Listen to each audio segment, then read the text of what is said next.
నమస్కారం, victory media news కు స్వాగతం. ముందుగా హెడ్లైన్స్ చూద్దాం. ప్రతి గ్రామంలో రోడ్లు, తాగునీటి సదుపాయం కల్పించాలి. అధికారులను ఆదేశించిన deputy CM Pawan Kalyan.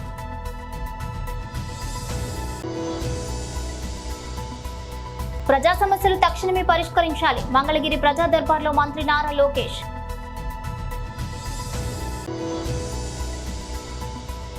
MLC ఎన్నికల కోడ్ను పక్కాగా అమలు చేయాలి. అధికారులను ఆదేశించిన కలెక్టర్ హరీంద్ర ప్రసాద్.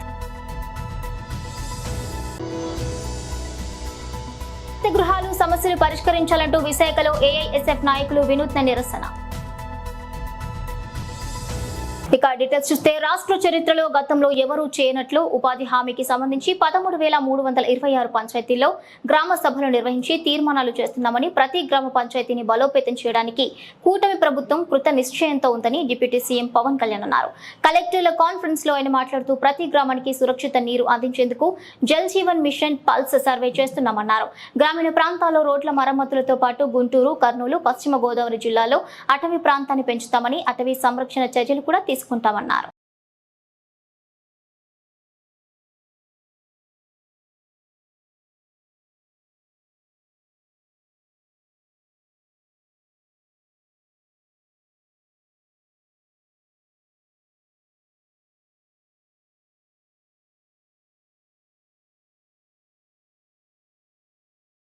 గురించి మేము ఎందుకు వచ్చామంటే, వ్యవస్థల్ని బతికించాలనే చెప్పు.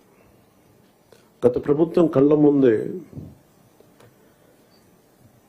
మీలాగా చదువుకొని సివిల్ సర్వీసెస్లోకి వచ్చి మీరెంత కష్టపడి ఐఏఎస్లు చదివి ఉన్నాలో, ఎంత పోటీ పడి, లక్షలాది మంది పోటీ పడితే a handful of collectors would come out and emerge out.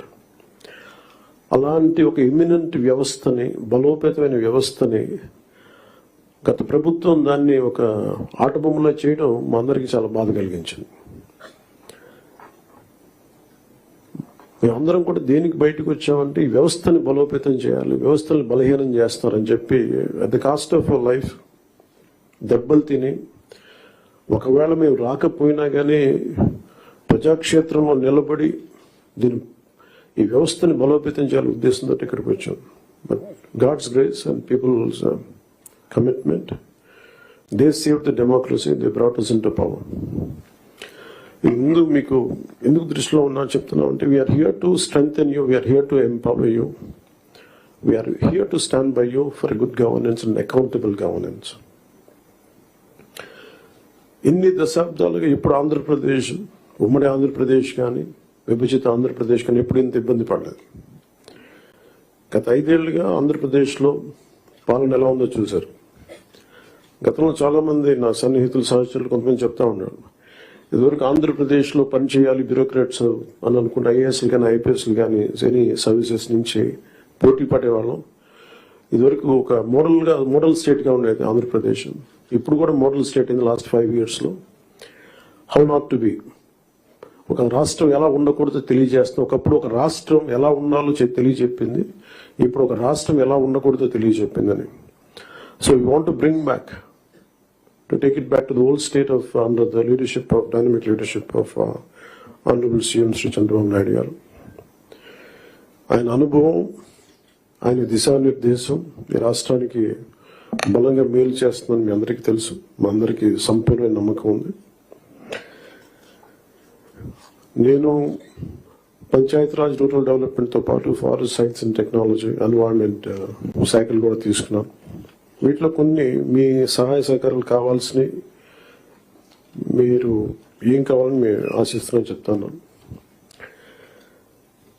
ఈ సంవత్సరానికి సంబంధించి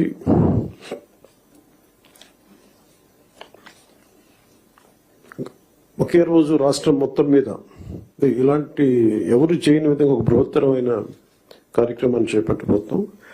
ఒకే రోజు రాష్ట్రం మొత్తం మీద 13,326 గ్రామ పంచాయతీల్లో ఉపాధి హామీ పథకానికి సంబంధించి రాష్ట్ర చరిత్రలో ఇప్పటి వరకు ఎవరు చేయని విధంగా చిత్తశుద్ధితో గ్రామ సభలను ఏర్పాటు చేసి గ్రామ సభ రెజల్యూషన్స్ చేయడం జరుగుతుంది. ఇది గ్రామ పంచాయతీలను బలోపేతం చేసే దిశగా మా కూటమి ప్రభుత్వం అడుగులు వేస్తుండటానికి మొట్టమొదటి మహత్కార్యమే ఇందుకు నిదర్శనం. 2014-19 మధ్య కాలంలో సుమారు 10,000 గ్రామాల్లో ప్రారంభించిన సాలిడ్ వేస్ట్ మేనేజ్మెంట్ ప్రోగ్రామ్ ని ముందుకు తీసుకెళ్లాల్సిన అవసరం ఉంది. అలాగే పైలట్ బేసిస్ లో పిఠాపురం నియోజకవర్గంలో ఇన్నోవేటివ్ ప్రాక్టీసెస్ తో ప్రవేశపెట్టబోతున్నాం. గ్రే వాటర్ మేనేజ్మెంట్ మెథడ్ ద్వారా లిక్విడ్ వేస్ట్ మేనేజ్మెంట్ ని ప్రాపర్ గా డిస్పోజ్ చేయడంలో ఒక ప్రాధాన్యత ఇవ్వబడుతుంది. స్వచ్ఛ భారత్ మిషన్ మరియు ఇతర కార్యక్రమాల కింద నిర్మించిన ఇండివిజువల్ హౌస్ హోల్డ్ టాయిలెట్స్ ని ODF ప్లస్ చొరవ కింద మెయింటైన్ చేయబడతాయి. అలాగే హౌస్ హోల్డ్ లెవెల్లో సేఫ్ డ్రింకింగ్ వాటర్ అందించడానికి మేము JJM జల్ జీవన్ మిషన్ కింద ఆగస్టు 15, 2024 నాటికి పల్స్ సర్వే నిర్వహిస్తున్నాం. ప్రజా సమస్యలను త్వరితగతిన పరిష్కరించే దిశగా అన్ని చర్యలు తీసుకుంటున్నట్లు రాష్ట్ర విద్యాశాఖ మంత్రి నారా లోకేష్ అన్నారు. మంగళవారం మంగళగిరిలో ప్రజల కోసం ప్రత్యేకంగా ప్రజా దర్బార్ కార్యక్రమాన్ని నిర్వహించారు. ఈ సందర్భంగా వందలాది మంది ప్రజలు, మహిళలు వచ్చి వారి సమస్యలను వినతి రూపంలో అందించారు. ముఖ్యంగా పింఛన్ల సమస్యలు, ఉద్యోగ ఉపాధి అవకాశాలు కల్పించాలని కోరారు. వీటిపై మంత్రి లోకేష్ సానుకూలంగా స్పందిస్తూ ఆయా సమస్యలను పరిష్కరిస్తామని హామీ ఇచ్చారు.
స్థానిక సంస్థల కోటాలో ఈ నెల 30వ తేదీన జరగనున్న ఎమ్మెల్సీ ఉప ఎన్నికకు పక్కా ఏర్పాట్లు చేయాలని, MCC కోడ్ను పటిష్టంగా అమలు చేయాలని జిల్లా కలెక్టర్ MN హరీంద్ర ప్రసాద్ అధికారులను ఆదేశించారు. మంగళవారం ఉదయం కలెక్టరేట్ మీటింగ్ హాల్లో జరిగిన సమావేశంలో ఆయన సంబంధిత అధికారులతో సమీక్ష నిర్వహించారు. ఎన్నికల షెడ్యూల్ అమలు చేసే విషయంలో నిబంధనలు పాటించకపోతే సంబంధిత అధికారులపై చర్యలు తప్పవన్నారు. ఈ సమీక్షలో joint collector K Mayur Ashok, GVMC commissioner P Sampath Kumar, police joint commissioner Fakirappa, DRO K Mohan Kumar, RTO Hussain Saheb, nodal అధికారులు పాల్గొన్నారు.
వసతి గృహాల్లో పెండింగ్ సమస్యలు పరిష్కరించాలని కోరుతూ ఏఐఎస్ఎఫ్ విశాఖ జిల్లా యూనిట్ నాయకులు వినూత్న నిరసన వ్యక్తం చేశారు.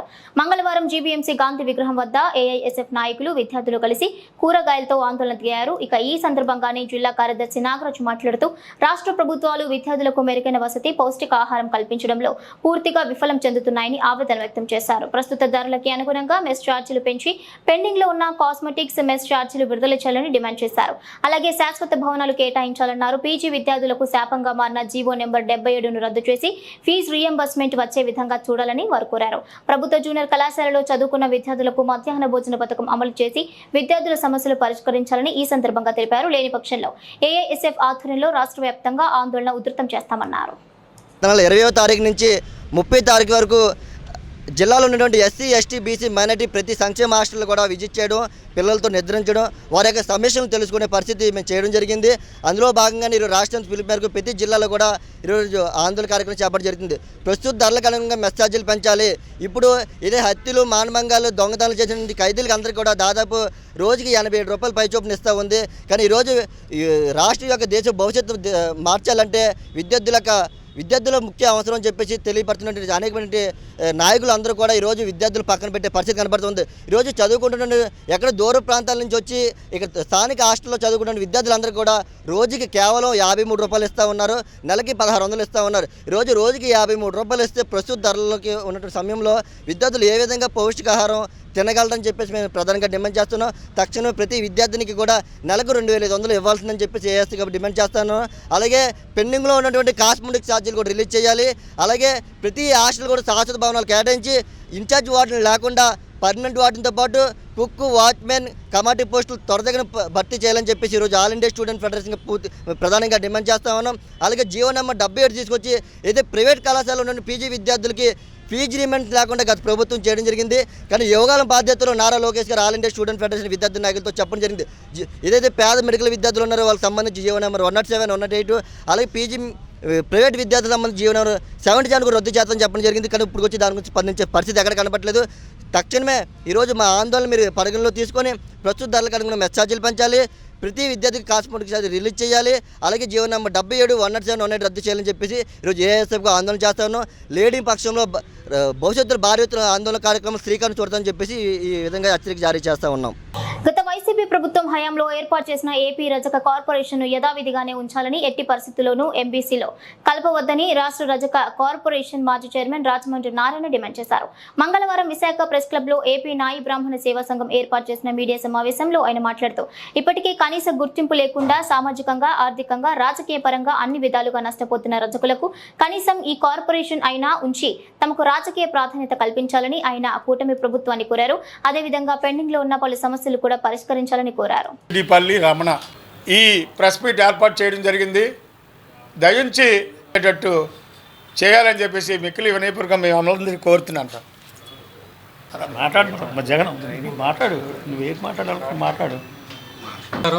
నా పేరు రాజాన్ రాముడు, విశాఖ నగర ఆంధ్రప్రదేశ్ నాయి బ్రాహ్మణ ఫెడరేషన్ అనే దాన్ని ఒకటి ఉంది. దాన్ని జగన్ ప్రభుత్వం వచ్చిన తర్వాత కార్పొరేషన్గా మార్చడం జరిగింది. అయితే నేడు ఈ కూటమి ప్రభుత్వం ఏర్పడిన తర్వాత బీసీ ఏ కులాల్లో ఉన్నటువంటి జాతుల్ని ఎంబీసీ కార్పొరేషన్లో చేయాలనేది ఒక ప్రభుత్వం ఆలోచనగా మాకు తెలిసింది. అయితే మేము చెప్పేది ఏంటంటే గౌరవ ముఖ్యమంత్రి గారికి, చంద్రబాబు నాయుడు గారికి స్వాతంత్రం వచ్చి 76 సంవత్సరాలు పూర్తయినా నేటి వరకు మా కులానికి ఈ రాష్ట్రంలో కనీసం ఒక ఎమ్మెల్యే కానీ, ఎంపీ కానీ, ఎమ్మెల్సీ కానీ, జడ్పీటీసీ కానీ, లేకపోతే ఎంపీపీ కానీ ఎవరు ఇంతవరకు ఈరోజు వరకు చేయలేదు. ఏ ప్రభుత్వాలు కూడా మమ్మల్ని గుర్తించలేదు. అటువంటి పరిస్థితుల్లో గౌరవనీయులు నందమూరి తారక రామారావు గారు గతంలో నాయి బ్రాహ్మణులకి ఒక కార్పొరేషను ఇవ్వడం జరిగింది. అది 1989 27వ తారీఖు 1వ నెలలో గౌరవనీయులు నందమూరి తారక రామారావు గారు ఈ కులానికి ఒక కార్పొరేషన్ ఉండాలని ఆ రోజు ఆ కార్పొరేషన్ ఇవ్వడం జరిగింది. ఆ కార్పొరేషన్ ద్వారా నేటి వరకు చైర్మన్గా డైరెక్టర్గా మా వాళ్ళు కొద్దిగా రాజకీయ అవకాశం నేటి వరకు పొందడం జరిగింది. మిగతా ఏ విధమైనటువంటి రాజకీయ పదవులు నేటి వరకు మా కులం తరపున అనుభవించినటువంటి దాఖలాలు లేవు. అయితే ఈ ఉన్న ఒక కార్పొరేషన్ని ఎంబీసీ కార్పొరేషన్లో కలిపినట్లయితే ఆ వచ్చేటువంటి ఆ రాజకీయ పదవి కూడా మా కులానికి దక్కదని, అది ఆ ప్రయత్నాన్ని విరమించుకోమని గౌరవ ముఖ్యమంత్రి వర్యులకి, గౌరవ ఉప ముఖ్యమంత్రి వర్యులకి, బీసీ మంత్రివర్యులు సబితా మేడం గారికి మా సంఘం తరపున రిక్వెస్ట్ చేస్తున్నాం. ఇంతకుముందు ఎలాగైతే ఉందో అదే విధంగా ఈ కార్పొరేషన్ని కొనసాగించాలని, ఆ కార్పొరేషన్కి నిధులు మంజూరు చేయాలని గౌరవ ముఖ్యమంత్రి గారిని ఈ పత్రిక ద్వారా రిక్వెస్ట్ చేస్తున్నాం. అయితే ఈరోజు ఈ రాష్ట్రంలో మాది ఎక్కువగా చౌరు వృత్తి మీద ఆధారపడి ఉన్నాం. అట్లాగే వాయిద్యం, సన్నాయి మేళం, బ్యాండ్ వృత్తి మీద ఆధారపడి ఉన్నాం. ఈ చౌరు వృత్తి అనేది ఈరోజు మా నుంచి బడా పెట్టుబడిదారులు వశమైపోయింది. ఈరోజు యూనిసెక్స్ సెలూన్, స్పా అని ఇలా రకరకాలుగా ఈ రాష్ట్రంలో మా వృత్తి అయినటువంటి ఈ చౌరు వృత్తిని ఇతరులు అజాబ్ చేస్తూ మా కులాన్ని ఈరోజు ఆ కుట్లలో పనిచేసే వర్కర్లుగా ఈవేళ మా బతుకులు ఈ విధంగా ఉన్నాయి. విశాఖలోని మద్దలపాలెం బజార్లో ఏళ్ల తరబడి వ్యాపారం చేసుకుంటున్న మా తోపుడు బండ్ల వ్యాపారస్తులను కావాలని స్థానిక కార్పొరేటర్ పీతల మూర్తి యాదవ్ కక్ష కట్టి మమ్మల్ని ఏడిపిస్తున్నారని వ్యాపారులంతా ఆరోపించారు. మంగళవారం విశాఖ ప్రెస్ క్లబ్ లో ఏర్పాటు చేసిన మీడియా సమావేశంలో ఆయా బాధిత వ్యాపారులు మాట్లాడుతూ తామంతా కోర్టు ఆదేశాలను పాటిస్తూ వ్యాపారాలు చేస్తున్నామని, కావాలనే కార్పొరేటర్ మూర్తి యాదవ్ మాపై తప్పుడు ప్రచారం చేస్తూ వ్యాపారాలు జరగనీయకుండా అడ్డుపడుతున్నారని వారంతా ఆరోపించారు. దీనిపై జీవీఎంసీ అధికారులు, కలెక్టర్ స్పందించి తమకు తగు న్యాయం చేయాలని డిమాండ్ చేశారు.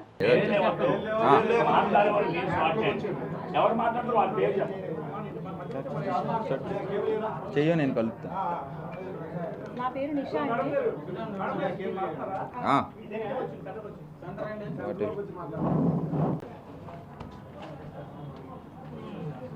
వస్తాము, వ్యాపారం చేసుకుంటాం, మళ్ళీ తీసుకొని వెళ్ళిపోతాము. అది కూడా సుప్రీంకోర్టు ఆర్డర్ ప్రకారం 5 అడుగుల లోపల పెట్టుకోవాలి రోడ్డుకి. దానికోసం వేరే చట్టం కూడా ఉంది, యాక్ట్. సుప్రీంకోర్టే చెప్పినప్పుడు వీళ్ళు వ్యక్తిగతంగా జీవీఎం సిబ్బంది కానీ, టౌన్ ప్లానింగ్ సిబ్బంది కానీ, వీళ్ళందరూ పీతలమూర్తి యాదవ్ అనే వ్యక్తి మాటలు విని హైకోర్టు తీర్పును కూడా గౌరవించకుండా చేస్తున్నారు సార్. వ్యక్తిగతంగా ఇదొకటి ఇచ్చిన హైకోర్టు పిటిషన్ మా మీద వేసింది. మొత్తం ఇక్కడ పాయింట్ టు పాయింట్ ఇచ్చారు సార్. మా డిమాండ్ అంటే సార్, మేము ఎన్ని సంవత్సరాలు బట్టి మేము ఎవ్వరికి ఇబ్బంది కలగకుండా వ్యాపారాలు చేసుకుంటున్నాం సార్. ప్రజల వల్ల కానీ ఎవ్వరి వల్ల ఏ ఇబ్బందులు లేవు, ఫిర్యాదులు లేవు, ఏమీ లేవు సార్. కానీ అతను వల్ల పీతలమూర్తి యాదవ్ అనే ఒక వ్యక్తి కక్ష కట్టుకొని మా మీద అతను చెప్పినట్టు మేము ఎక్స్ట్రా అమౌంట్లు ఇవ్వలేదని, ఎలా ఉంటారో మీరు ఎలా బతుకుతారో చూస్తారని కక్ష కట్టి చేస్తున్నారు సార్. ఈగోకి పోయి యాక్చువల్లీ మేము గవర్నమెంట్కి 20 రూపీస్ డైలీ పే చేస్తాం సార్. ఆశీలు, అది పేపర్ది ఆశీలు ఎక్స్ట్రా 40 రూపీస్ పే చేయమంటున్నారు సార్. అది మేము కట్టుకోలేము. డైలీ 60 రూపీస్ అంటే మాకు చాలా ఇబ్బంది సార్. 60 రూపీస్ అంటే దానికి తోడు గవర్నమెంట్కి ఆల్రెడీ 20 పే చేస్తున్నాం కదా, ఎందుకు 40 పే చేయాలని కూడా అడిగాం సార్. సరే అయితే సవాల్ ఇచ్చారు సార్. ఆ రోజు మీ బళ్ళు ఎలా ఉంటాయో, మీరు ఎలా వ్యాపారాలు చేస్తారో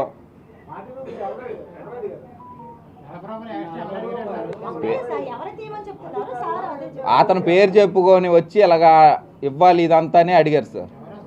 ఎంత కాదాలు చెంచాలు ఎంతమంది ఉంటారు సార్. ఏదైనా చందు మాట్లాడు ఇదటి అతను వచ్చి చేసినప్పుడు అది సడన్గా తీలేము కదా సార్. సరే సార్ ఒక్క నిమిషం. కాదు సార్, మేము మా మీద ఎంత కక్ష కట్టాల్సిన అవసరం ఏమి సార్? హైకోర్టుకి వెళ్ళి 2 lakhs ఖర్చు పెట్టి స్టే తేవాల్సిన అవసరం ఏమి సార్? మేము ఏమైనా చేస్తున్నామా? దౌర్జన్యాలు, అక్రమాలు, ఏమైనా భూ కబ్జాలు ఏమైనా చేస్తున్నామా? ఒక తోపుడు ఒక్కరోజు షాప్ వేయకపోతే జీవనం గడదు మాకు. అలాంటి మా మీద కక్ష కట్టడం ఏంటి సార్? పెద్ద పెద్దోళ్ళ దగ్గరికి వెళ్ళి ఏది చేసినా ఏది అవ్వట్లేదు సార్. ఏదన్నా న్యాయం మీ వల్ల అవుతుంది అనేసే నమ్మి వచ్చాం. ఈ వ్యాపారం చేసుకుంటూ, ఎందుకంటే గవర్నమెంట్ ఎంప్లాయ్మెంట్ క్రియేట్ చేయలేదు వాళ్ళకి. ఎంప్లాయ్ అయినా కానీ వాళ్ళందరూ మహిళలు, వాళ్ళందరూ పిల్లలందరూ కూడా వాళ్ళ యొక్క జీవన వృత్తిని గడుపుకోవడానికి వాళ్ళు చిన్న చిన్న వ్యాపారాలు చేసుకుంటూ ఈ రోజున ప్రభుత్వానికి ఏ విధమైన ఆటంకి కలిగించుకుంటా వాళ్ళు ఏంటంటే హైకోర్టు ఆర్డర్లు ఏం చెప్పారంటే రోడ్డు బ్లాక్ చేశారు అని చెప్పారు. అంటే కోర్టుకి ఫాల్స్ ఇన్ఫర్మేషన్ ఇచ్చారు. వాళ్ళు ఫాల్స్ ఇన్ఫర్మేషన్ ఇచ్చారు. రోడ్డుకి ఇరువైపులా కూడా ఆక్యుపై చేసేసారు, స్థలాన్ని ఆక్యుపై చేసేసుకొని ఇల్లు కట్టేసుకున్నారని చెప్పేసి వాళ్ళు చెప్పారు. ఇందులో అది శుద్ధ అబద్ధం. ఎందుకంటే ఒకసారి మీరు కూడా వెళ్ళి చూడండి, అక్కడ ఏ విధమైన కూడా లాస్ట్ ప్రభుత్వంలోని 188 కోట్ల రూపాయలు మార్కింగ్కి ఖర్చు పెట్టామని చెప్పేసి వాళ్ళ లెక్కల్లో చూపించారు. ఎక్కడ మార్కింగ్ లేదు, ఏమీ లేదు. 188 కోట్లు ఏమైంది ఇప్పటికి కూడా అర్థం కావట్లేదు. వాళ్ళు వదిలేశారు. వీళ్ళు సొంతంగా వాళ్ళు చిన్న చిన్న వ్యాపారాలు చేసుకొని జీవితం కలుపుతున్న వాళ్ళందరినీ కూడా పొట్ట కొట్టి వాళ్ళు అప్పులు చేసి తయారు చేసుకున్న బడ్డీలు ఎరగొట్టారు, అప్పులు చేసి తయారు చేసుకున్న బళ్ళు ఎరగొట్టారు. దానివల్ల ఏంటి వాళ్ళకి కలిసి వస్తుందో అర్థం కావట్లేదు. ఇప్పుడు వీళ్ళు ఓట్లు వేస్తేనే వాళ్ళు గెలిచారు. పుట్టుకతో ఎవడో ఇక్కడ కార్పొరేటర్ అవ్వలేదు, ఎవడో ఎమ్మెల్యే కూడా అవ్వలేదు. వీళ్ళు బతులాడుకుంటే ముష్టి అడుక్కుంటే వీళ్ళు ముష్టి అయితే వాళ్ళు గెలిచారు. ఈ రోజున వీళ్ళ జీవనోపాధి చేస్తున్న వ్యక్తులు ఎవరైతే ఉన్నారో వాళ్ళు సస్పెండ్ చేయాలని చెప్పేసి నేను రాష్ట్ర ప్రభుత్వం డిమాండ్ చేస్తున్నాను. అట్లాగే కోర్టుని మోసం చేసినందుకు కోర్టు వారికి కూడా విన్నపం ఏంటంటే, కోర్టు తాలూకు టైం వేస్ట్ చేశారు, కోర్టుని మోసం చేసి ఆర్డర్ తెచ్చుకున్నారు. కావున వీళ్ళపైన పరువు దావా వేయాలని చెప్పేసి కోర్టు వారిని విన్నవించుకుంటున్నాను. అలాగే ఏదైతే ఈ ఆర్డర్ ఉందో ఈ ఆర్డర్ని క్యాన్సిల్ చేయాలని చెప్పేసి మీ కోర్టు వారిని విన్నవించుకుంటున్నాను. ఆ విధంగా వీళ్ళకి ఎంప్లాయ్మెంట్ కలిగిస్తారని, వాళ్ళకి కావాల్సిన పనిముట్లు ఏవైతే ఉన్నాయో, అత్యవసర నిత్యావసర పనిముట్లు ఏవైతే ఉన్నాయో అది ప్రభుత్వమే కల్పించాలి. యాక్చువల్గా ప్రభుత్వం కల్పించకపోయినా సరే వాళ్ళు అప్పులు చేసి తెచ్చుకొని పెట్టుబడులు పెట్టుకొని జీవనం సాగిస్తుంటే ఈ రోజున దాన్ని కూడా వాళ్ళు పొట్టలు కొట్టి చిన్నపిల్లలు ఇప్పుడు స్కూల్ ఫీజు కట్టుకోలేరు, వాళ్ళు ఉండడానికి ఇల్లు లేదు, వాళ్ళకి తినడానికి తిండి లేదు. ఇటువంటి వాళ్ళపైన మీ దౌర్జన్యాలు ఆపాలని చెప్పేసి ఇక్కడ ఉన్న కార్పొరేటర్లకి ఎమ్మెల్యే కూడా నేను హెచ్చరిస్తున్నాను. లేని పక్షంలో రానున్న ఎలక్షన్లు మీ యొక్క అందరి డిపాజిట్లు గల్లం చేస్తాం. ఉమ్మడి విశాఖ జిల్లాలో స్థానిక సంస్థల కోటాలో ఎన్నికలు జరగనున్నాయి. ఈ నేపథ్యంలో జిల్లా అధికార యంత్రాంగం ఎన్నికల కమిషన్ ఆదేశాలు పాటిస్తూ అప్రమత్తమైంది. దీనిలో భాగంగా నగరంలోని ప్రధాన కూడళ్ల వద్ద ఉన్న పలు రాజకీయ విగ్రహాలకు ముసుగులు వేయడంతో పాటు ఎక్కడా సంక్షేమ పథకాలకు సంబంధించిన బోర్డులు లేకుండా అన్ని చర్యలు తీసుకుంది. దీనిలో భాగంగా వైఎస్ఆర్, ఎన్టీఆర్ విగ్రహాలకు ముసుగులు వేశారు. దీంతో పాటు ఎన్నికల కోడ్ విషయంలో ఎక్కడా నిబంధనలు అతిక్రమించకుండా అన్ని జాగ్రత్తలు తీసుకోవాలని కలెక్టర్ హరేంద్ర ప్రసాద్ అధికారులను ఆదేశించారు.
బులెటిన్ ముగించే ముందు హెడ్లైన్స్ మరోసారి. ప్రతి గ్రామంలో రోడ్లు, తాగునీటి సదుపాయం కల్పించాలి. అధికారులను ఆదేశించిన deputy CM Pawan Kalyan.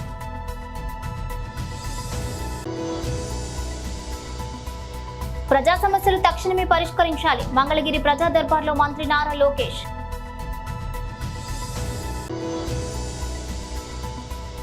MLC ఎన్నికల కోడ్ను పక్కాగా అమలు చేయాలి. అధికారులను ఆదేశించిన కలెక్టర్ హరేంద్ర ప్రసాద్. గృహాలు సమస్యలు పరిష్కరించాలంటూ విశాఖలో ఏఐఎస్ఎఫ్ నాయకులు వినూత్న నిరసన. ఇవి బులెటిన్ అప్డేట్స్.